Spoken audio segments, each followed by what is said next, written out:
What is up, fellow Bantees? Welcome to another episode of Base Hits Banter, presented by USA Softball. I am one of your co-hosts, Haylie McCleney, joined by the pride of Loyola Marymount University and Team USA, absolute rock star. She will rock you like a hurricane. Hey, well, I'm not the guest today, dog. Wow. Hey, Sam. That was so. Hi, I'm Sam Fisher. I love the little lion pun that you threw in there. Maybe it was intentional because a group of lions is called a pride. We all know this, right? Like the pride of LMU. Man, okay. Thank you so much. I also immediately thought of you when I did see an ad for the new Lion King movie that's coming out. Appreciate that, in December. So yeah, I can't wait. Immediate LMU correlation. So oh gosh, I love a lion. I really do. You do. How do you not? No, that's fair. Like I feel like pre-LMU loved a lion. Now, same. Obsessed. Yeah, come on. King of the Jungle. King of the Jungle, man. God, the mane. Anyway, Halo, listen, I think the people need to know. I love doing this podcast with you, man. It's so fun. Like, honestly, how cool that we get to do this. Like, for those of you that listen and that listen regularly, we're not faking it with how much fun we're having. Like, I really hope that comes across as genuine because this is such a highlight. Like, it's so fun. So anyway, I just had to be gushy a little bit. Literally so great. We are literally living the dream. And speaking of the dream, we have a dream guest for you guys to be able to listen to today. So many good nuggets were dropped. I can't wait for you guys to hear this conversation. One of the best softball players in the country right now, but so much like life advice that you can take from her journey and just being your authentic self. Like, how cool. Oh, you like said it perfectly. I have no notes. No notes. You guys enjoy the interview. Yeah, have fun. We'll see you on the other side. TTYO. At Higginbotham, we put people first. Our specialists are here to serve you, the people you care about, and your success. Insurance, HR, and financial services. Inspired by you.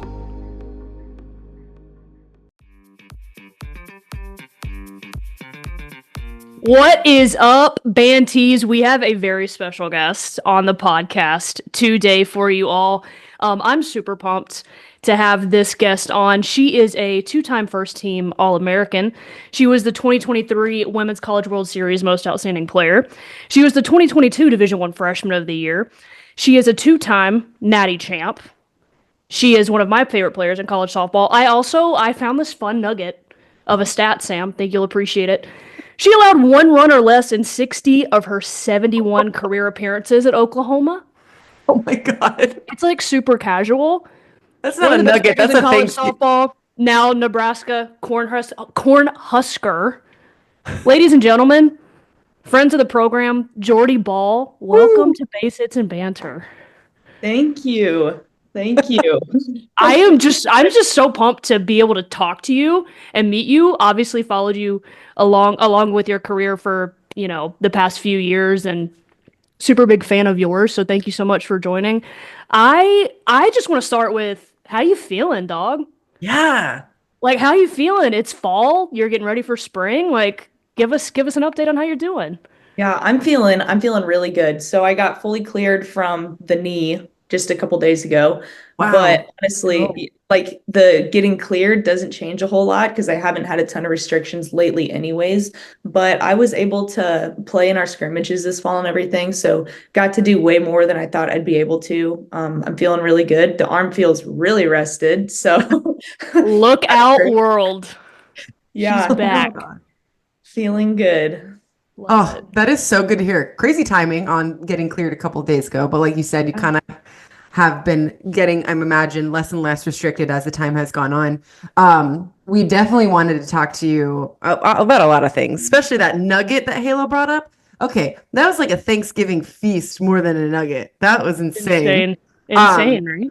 But we want to talk about the injury and kind of the process physically, mentally, especially because it was like 5 seconds into your Nebraska career. Like what why don't you take us through kind of that process of you went down and what was going through your head at the time, and like how do you feel like this, the last 9 months have really been for you mentally?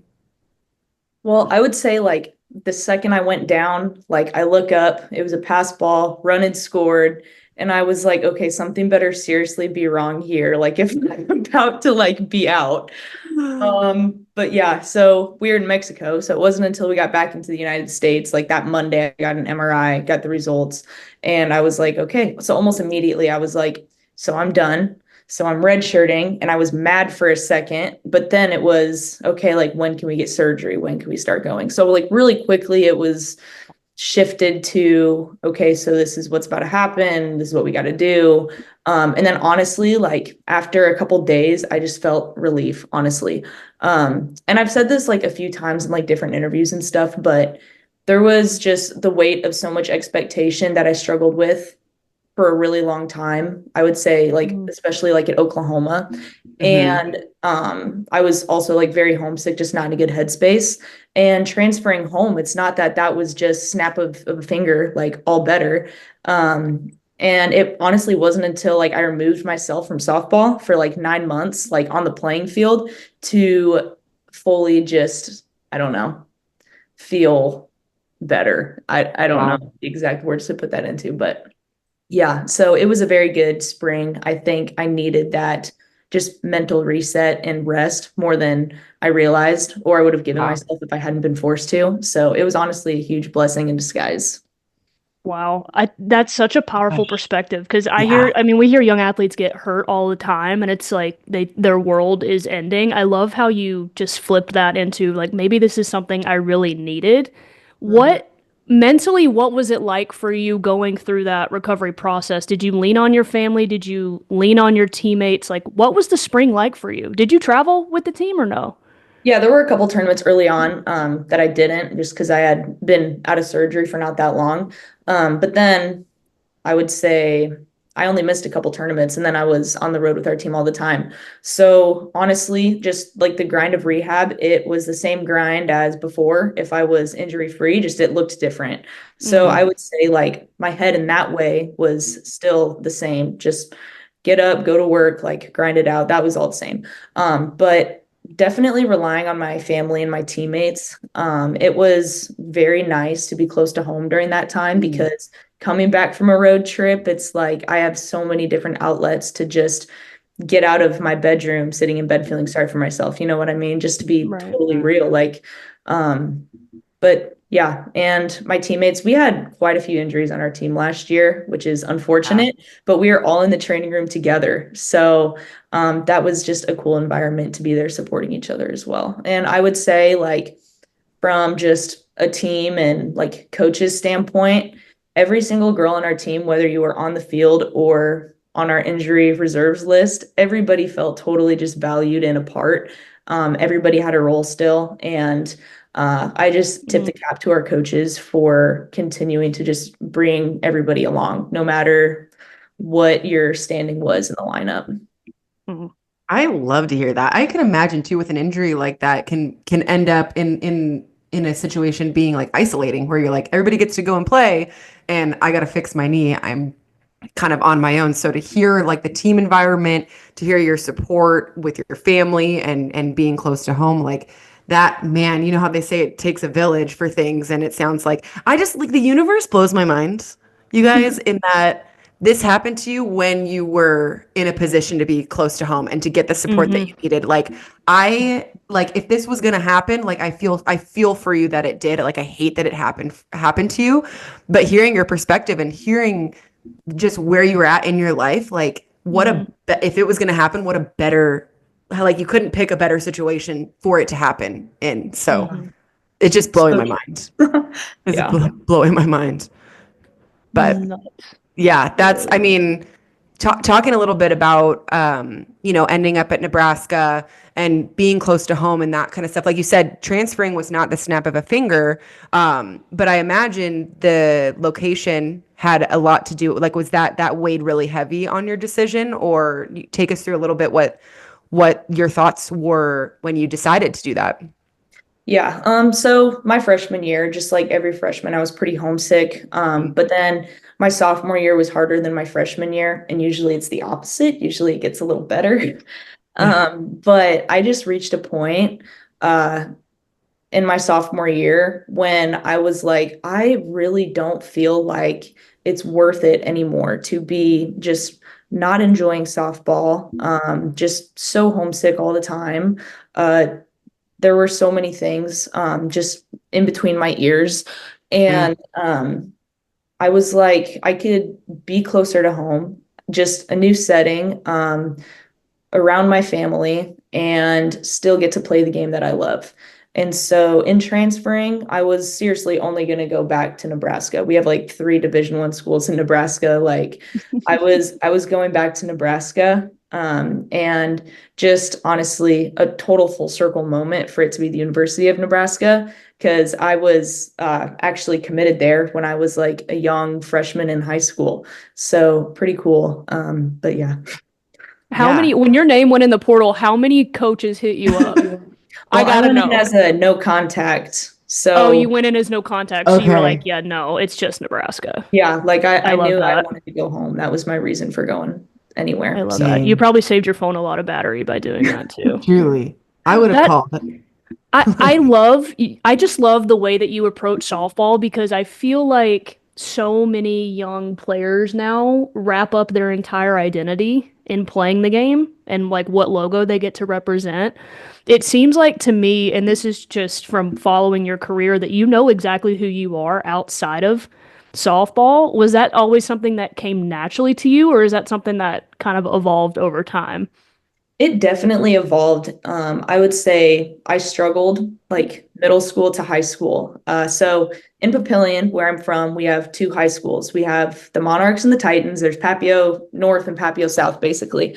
And ever since like middle school, deciding like which high school I'm going to go to, a lot of it was based off what the softball program was like. I ended up transferring to a different high school because of the softball, and then was like in middle school, bawling my eyes out the day of high school registration because all of my friends that I grew up with were going to the other school's registration and I was going to this one and I really didn't know anybody. So that was super tough. And then even just like the decision to go away for college and leave my family and everything for 2 years was really hard. So the decision to come back home was seriously a decision made by Jordan the person. And it, with all that being said, it was still like one of the hardest things I've ever had to do is go in and have that conversation with coach and have that conversation with all my teammates, because you build the best relationship with those girls that you're in the trenches with. And I'm still in great contact with a lot of them. And I had great relationships with my coaches too, especially Coach Rocha. So that was so hard and it was heartbreaking to have that conversation. But it was a decision that I made as the human being. For one time, I felt like since middle school, I was making this decision for me, not necessarily the softball player. Oh my gosh. That's so inspiring. I am Honestly. so like Honestly. it really is, especially like the great philosopher the Frey once said in a song, sometimes the hardest thing and the right thing are the same. And I think about that all, I mean, that's philosophy right there. That's great stuff. Good But line. yeah, it is good, man. That hits.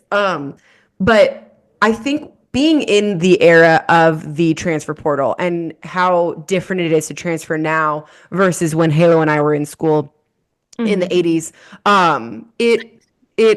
it's interesting and it's really good to hear how much weight goes into a decision like this, because all of us watching are like, oh, they click a button, they go somewhere else. But it's like, this is life changing stuff that you're doing. And I think it's a really good side of the portal conversation because, like you said, like it was exactly what you needed to do, even though it was really, really hard. And I'd love to kind of take it back and what, like you said, the Jordy the person versus the softball player. Did you have any inkling when you signed your NLI to Oklahoma that you were like, this might be far? Like, did you think that at all? Like, I would love to know, because in life you hear of decisions, big decisions that are made where there was a little tummy feeling where it's like, is this the right one?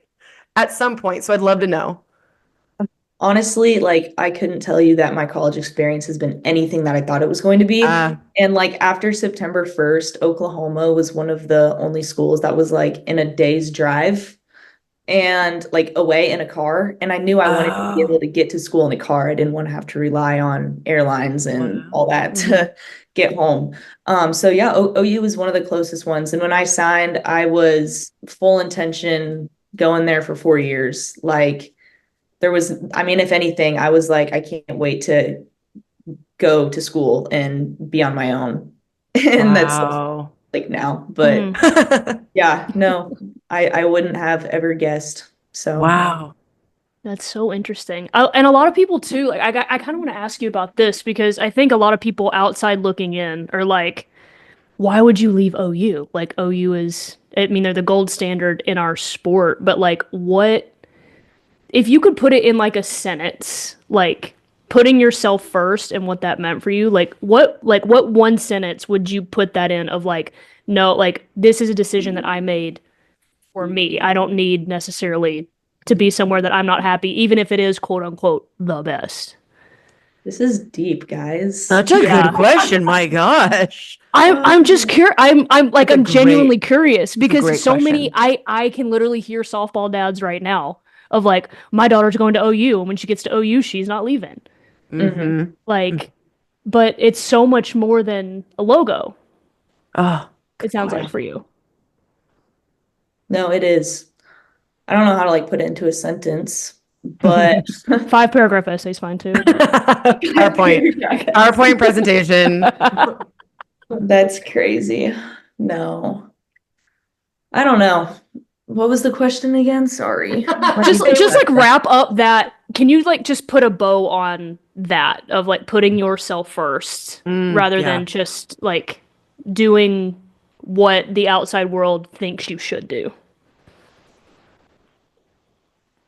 I don't know. I just feel like it's always been important to me to be authentic. And it's like, I don't feel like I'm somebody who can be out there pretending I'm someone I'm not, or pretending that I care more about this than I really do. And not to say I never like didn't care, like I always cared, but it's like I cared about all these other things so much more. And I don't know, just, oh, Remy, my dog came and said hi. So good. Oh, good. Remy. Thank goodness. Hi, Remy. Oh, hi. I love you. Oh my gosh. Okay, totally got off topic there. No, that was the most important thing. It's probably. I was a mother. That's at the end of the story is I was a dog mom. During season, my dog had to go home and I couldn't be away from her for 3 months. I did what I had to do. Period. End of interview. Mic drop. It's in all seriousness, it's so important, I think, for the people that listen to this to realize that like being your authentic self matters so much more than what the perceived image of you is. Exactly. And I think that's just for life too. It's like you got to be yourself. And I mean, I don't know. I think I'm thinking too hard about how to put it into words. You did a really good job. Wow. And no, that was great. It's so funny because you're sitting and talking to two people who went like an hour away from home for college. Yeah, like true. That I find really interesting because I knew, oh my God, I went home every weekend my freshman fall with my laundry. I said, hi, Mom. She's like, I'm seeing you more now than when you were in high school. I'm like, yeah, well, I literally can't be far away.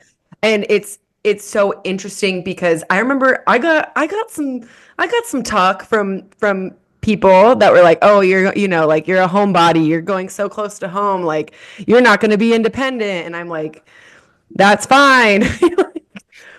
Because that's where I wanted to be. And like getting to this point where Halo and I get to talk to you from this position of us having these careers and being able to reflect on the decision of going where you can be your fully authentic self and not have any weight, any added weight. Being a college athlete already has so much weight, right? So adding any extra weight to it, it's like, let's just shed that, So I know a lot of it goes down to that decision, going to University of Alabama. Like that was the place for Halo, and it just happened to be an hour away from home. So yeah. I'm so biased. I love hearing that people like feel good being close to home. It's refreshing. A big part of it too was I have 3 brothers, and being away from home, I felt like I've missed like so many milestone moments for them, like big deals for them.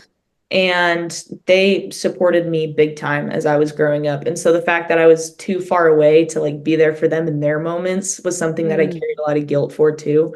And one of the coolest things lately is my brother Broden. He is 20 years old now. He just got like inducted into the Fremont Fire Department.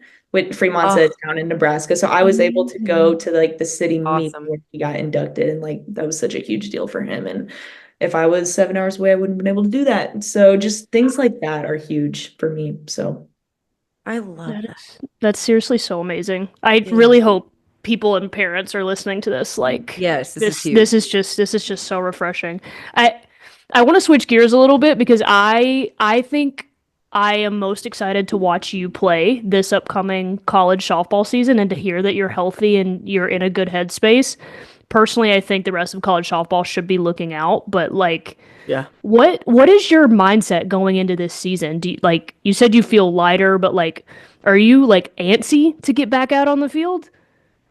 I just have like a whole piece about it. And I would say like I'm doing the very like my best possible to not go into season with like high expectations game one. I feel like it's just like the last few years that I have competed, I've always had such high expectations like right out of the gate and expected myself to be the pitcher that I was the last out at the World Series, you know what I mean? And that's just an unrealistic expectation to have. Like that's the World Series, like the hypest, like most competitive you're going to be all year long, if not like leading up to that, like getting into the tournament. So I'm trying really hard to not have those expectations on myself this year, because ultimately, like when I do and I try to play to that level, I just handcuff myself because I'm playing scared at that point, trying to be way too perfect. So especially coming back from an injury, I'm just trying to work hard right now. And then when that time rolls around, trust the work that I've put in and just go compete, just head clear. So that's what I'm trying to do, is not think too much. I don't know. No, that's so awesome to hear. I feel like as hitters, you know, we talk about that with each other all the time, where it's like going in there, like sometimes I'm in there thinking about like my favorite scene in a Harry Potter movie. You know what I mean? Where like there could be just like a tumbleweed just like just going across, because I love listening to you talk about this, because what it sounds like to me is experience. And something I learned as I was getting older in the game was like, you don't really know what experience does to you until you have experience. And so what you're talking about now sounds just like the experience of all the softball that you've played that has led you to this moment. Now the experience of going through an injury and recovery through an injury, like you're pitching in a completely different like on a completely different platform than you were before, because of everything that has led you now to this moment. And I think that you're right, Halo. Like people need to watch out. That's why I retired, is because you were getting close to coming out, and I'm not trying to face you. Not trying to do that. No. We're not trying to derail our entire careers when we have to face you. So we had to get out while we could. 100%. So wow, that's just how it that's wild. It's just how You guys are crazy. Yes. But we also don't lie. So no, we tell no lies. I really do enjoy though, like the setting realistic expectations for yourself. Because in all actuality, like the last time you threw a super competitive pitch, like I know it was in that first game against Washington, but it was like the 2023 World Series, right? Like that moment. Is that something that you talk with your coaches at Nebraska about? Is that something you talk with your athletic trainers about? Or are you someone that like when you're coming up with your mental processes, like, or do you journal? Like what is your routine? My routine, it changes quite a bit. Like in that. ways it changes, but in ways it also doesn't. It's like sometimes I journal. I would say that like my routine of like leading up to competition is pretty consistent. But at the same time, like there's a lot of parts of my routine that I don't like stick to textbook like the same every single time, because I feel like there's different points where I might need something different. And if I want to make sure I'm in tune with that. But yeah, I mean, like I talk to my coaches about it a lot, but honestly, like, I don't know, it's been so long. Like right now I'm just trying to have a consistent approach to my bullpens. Like, Love it. Yeah, that's a really cool answer. I think good for people to hear too, where you think routine sometimes and you think like I have to do this, this, and this in order to be successful. And if I don't do this, oh my gosh, I'm in trouble. I can't be successful. So Right. hearing that there's kind of almost like a rotational routine for you. I don't know about you, Halo, but I hear that and I'm like, yeah, it sounds so well-rounded. Yeah. Because then, like, you don't get so locked into something. Like, what if you do all of your perfect routine, quote unquote, but then it doesn't work? Oh, Or you have a bad game and you're not successful. Like, then what do you do? Then you get anxious about having to reinvent the wheel. So if you have this well-rounded approach of like, if I need to journal today, I'll journal today. If I need to, go take a walk and put my feet in the grass, that's what I'll do today. If I need to, wake up and do a stretch, if I need to wake up and go do an ice bath or a hot tub, like whatever it is, like adaptability is a huge component. I feel like especially as a pitcher, like more so than a hitter. Like we have to adapt to a lot of different things as hitters, but as pitchers, like you guys are, I mean, there's a ring around you for a reason. Like you are, all eyes are on you. Like you're the center of attention. You guys determine how the softball game is going to go. And so you have to be adaptable, right? Mm. Oh my gosh. That's so you just dropped some bars, as the kids say. I felt like I was rambling, and then you guys made it sound a lot better than it was. Oh no, No. You're inspiring us. If anything on this show, everyone has a license to ramble. Because that's what USA Softball's just asking me and Sam to do. And it's great. Okay. It's true. We're like so insane. So yes, no, ramble away, girl. We will listen. We're hanging on every word. So if that helps. Honestly. I want to know more about just like you as a person. Like, what are some little quirks? Like, what are some things that you just like really love about yourself that maybe don't relate to you as a softball player or as a student or anything? Like, what are some things where you're like, oh, that's me? Like, what is Jordan Bahl coded? I guess like I really want to be like a homesteader. So like I cannot wait to like get married, like have a giant recipe book, like make everything from scratch, like have a chicken coop where I get farm fresh eggs. Oh, for sure. Have a lot of kids, have a lot of dogs. I love that. That's so awesome. Yeah. That was an incredible answer. And we have a tendency to invite ourselves places. So when this is all set up, like we're gonna come. So yes, I will host you guys and make you breakfast, lunch, and dinner from scratch. Oh my! And I want to cuddle some chickens. It might be do you cook a lot like in Nebraska? Well, when I can. So we actually have a really great like training table nutrition thing. So we get like 15 meals a week, breakfast, lunch, dinner, Monday through Friday. We have a brunch on Sunday. And then on the weekends, we get this thing called Husker Bucks. It's like $80. You can go spend at a variety of different like fast food places or our local grocery store, and you can buy groceries. So then that's what I usually do. And then I cook. Husker Bucks. Husker Bucks. I need some Husker Bucks. It is legit. Husker up. During the summer, the dude. table is closed more often, so you get like $200 a week, and everybody from walk on to full ride gets the same meal plan. Oh, is this a Nebraska recruiting pitch right now? Because we'll commit. Yes, because we'll commit on the spot for some Husker Bucks. Husker Bucks. It's incredible. It's awesome. Go. That's but yes, I love to cook when the training table's closed. Oh my gosh, that's so cool. In college, I bought 99-cent pack of spaghetti and like a tube of ground beef and ate that for like a week, and it probably wasn't good. Like it was probably cooked and then period. And like what a cool thing to be able to cook and like to enjoy it in college and have that as part of your future goals to just like we're coming over this. Last spring I started making sourdough. Stop. That's hard. You were early to this trend. It's trendy now, but I feel like you were early to it. Maybe a little bit. But like one of my roommates was like amazing at it, and she could do bagels. She could do literally anything. And they were like better than Panera. And then I was simply bread. And a lot of the time mine was flat and hers was like pretty and round. But it got better as time went on. But yeah. Oh my God. It's literally amazing. Man. I lived off Kraft mac and cheese and Taco Bell in college. Well, naturally. And queens are out here making sourdough bread and using their Husker bucks for groceries and making like full gourmet meals out here I'm gonna think about those Husker bucks literally like for before I go to for the bed rest of the tonight. week. You're like Husker bucks, you know? That's so cool. That's It so cool. literally, That's gonna help so it's amazing. much. Yeah. Just like It's huge. The pipeline to the women's national team. HPP has helped me find a new identity in like who I am as a player. It's helped show how hard work pays off, and it's really got me excited for the future of our game, the future for me, the future for my fellow athletes, and for what I strive to do in the future in college and then potentially with USA softball in the future. Yeah, oh that's man, so awesome.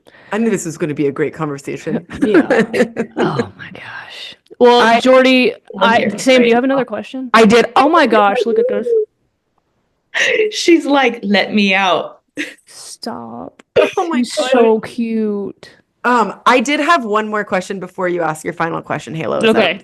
Hit it. My kind of transitioning just like back to kind of a combination of you as a whole as like a person, player, etc. Do you have like a big goal with softball? Like, do you have something that you like have set your sights on in like a long-term kind of goal rather than just like, win conference, win the World Series, etc.? Do you have something that you have like a vision for the future?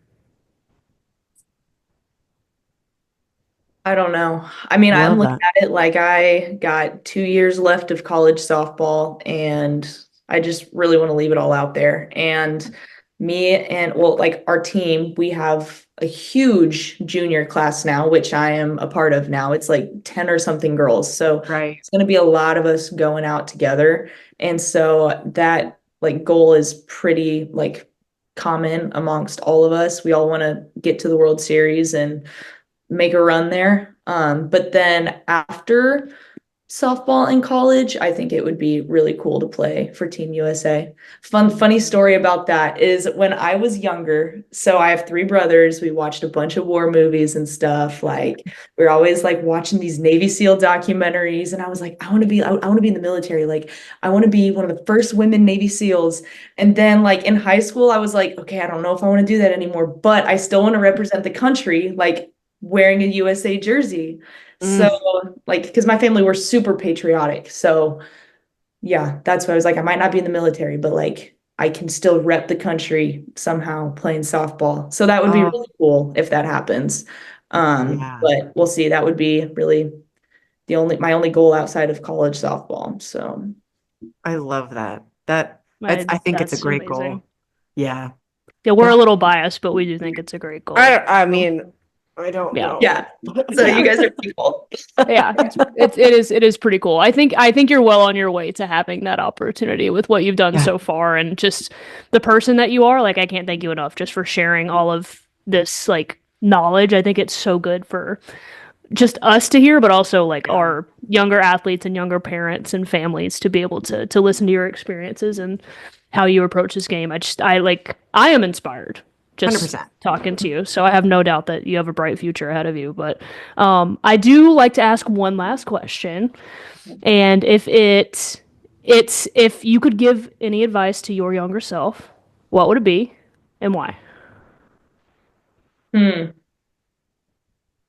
This is gonna sound like so cliche, but just be like where you're at. And someone asked me like not that long ago, like if you could go back to any point in your softball career, where would you go? And I was like literally 8 years old, like just picked up a softball pitching to my dad in the backyard. I have no idea what I'm doing. Like before the game got stressful and I started expecting myself to perform perfectly all the time. And then it became miserable for a little while. It's like, that's where I would go back to. But it's like in that moment, all you're doing is thinking about making the club team and then making the high school team and then playing in college. And it's like literally since middle school till you graduate high school, like all you're thinking about is playing in college. And then you get to college. And a lot of the times, like it's nothing like what people thought it was going to be. Like it could be great. You could have things that aren't great. Like everybody's experience is different. But I would just say like be where you're at and enjoy that part of the journey. Oh, that's not cliche. That was beautiful. That's not cliche. And cliches are cliche for a reason. They're That's usually true. yeah. True. I'm gonna put it on my wall. I'm gonna do it because it's real. Be present. Be where your feet are. Like you're not gonna get this back, and you don't want to miss it. You don't want to drive by and be like, oh man, I had all these moments that I just missed because I was looking to what's next. So Yeah. man, listen, we were already fans. Like we already loved you a lot. And getting to know you and talking to you more through this, and like Halo said, like we really appreciate you being open and honest and having this conversation because it's awesome for us to get to know you, but it's really awesome for people to hear, parents to, it can help them with their kids, and it can help young players to kind of think through their own situation and maybe relate and maybe learn something. So I cannot wait to see how you do the next 2 years and what you do with your opportunities, and especially the Nebraska pinstripes. Like, yeah, girl, those are dope. Those are are cool. my favorite ones. As they should be. Yeah. We're a fan of the pins. So Thanks. Good luck. We thank you for joining us, and I know we're gonna see you out there doing your thing, and then we're gonna be the ones cheer like, what? That's our friend. We're going to her house. She's gonna with us. Breakfast, lunch, and dinner. It's so funny. Oh my gosh. Well, thanks awesome. so much. We'll TTYL. Okay, sounds good. Thank you guys. Thank you. At this time, we would like to thank the USA Softball Store at usasoftballstore.com for our amazing gear this week. You guys can have the exact same gear that Samu and I have literally right now if you go to usasoftballstore.com. So go literally right now, and you can use code BHB15 right now and get 15% off your entire purchase. So buy a lot of stuff, get that 15%, let it all go to use. usasoftballstore.com. Again, that code is BHB15.